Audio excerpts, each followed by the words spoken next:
Sometimes, the stories that resonate most deeply with us are the ones where pain and heartbreak are not the end. They're the ones where, after the darkness, light finally breaks through. The story of Joseph in Genesis chapter 45 is just such a story, a narrative of betrayal, suffering, and, ultimately, redemption. It's a story that invites us to reflect on the goodness and sovereignty of God, even in the moments when we can't see the path ahead. Before we continue, just a reminder to like this video, subscribe to our channel, and hit that notification bell. By doing so, you'll stay connected and up to date with future content. Now, let's continue delving into Genesis chapter 45 and the message God has in store for us. Imagine Joseph, a man who has endured years of injustice, false accusations, and imprisonment. He has risen to power in Egypt, second only to Pharaoh himself. But the wounds of the past are still there, buried deep. When his brothers come to him, desperate for food in a time of famine, Joseph's composure shatters. He can no longer conceal his true identity, nor his aching heart. Genesis chapter 45, verses 1-2 tells us that Joseph wept so loudly the Egyptians could hear him. What could move a man of such stature to tears? To understand Joseph's breakdown, we need to recall what happened just moments before.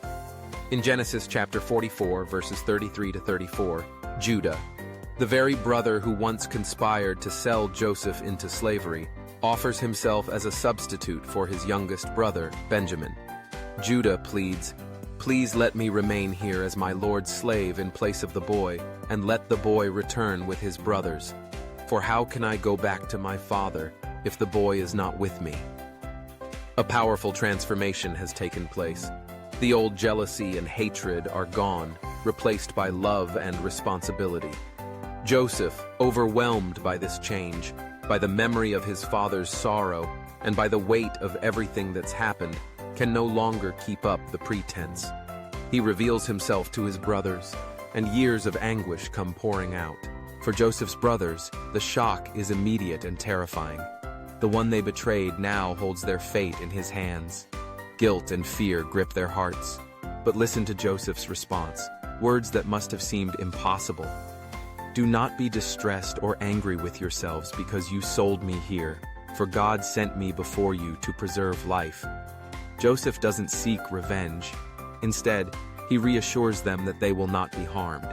He draws their eyes away from their guilt and towards God's greater purpose. He explains that what they intended for evil, God has used for good, to save many lives, including their own. This perspective is rooted in Joseph's deep understanding of God's promises, the same promises made long ago to Abraham. Joseph tells them, "God sent me ahead of you to preserve for you a remnant on earth and to save your lives by a great deliverance." Joseph recognizes that his personal suffering was part of a much larger story. God was keeping his covenant, ensuring that the family chosen to be a blessing to the world would survive the famine and thrive. The pain, the betrayal, the years of waiting, all were woven into God's redemptive plan. It's here that we are reminded of the words from Romans chapter 8, verse 28. "In all things God works for the good of those who love him." It's a comforting verse, but not always an easy truth to hold on to. In the midst of suffering, it can be nearly impossible to see how God could possibly bring good out of our circumstances. Joseph's story doesn't minimize the pain or gloss over the injustice, but it does declare that God is always at work, even when we cannot see him. Take a moment to reflect. Are there areas in your life where you struggle to see God's hand at work? Times when the hurt seems too deep and the future too uncertain?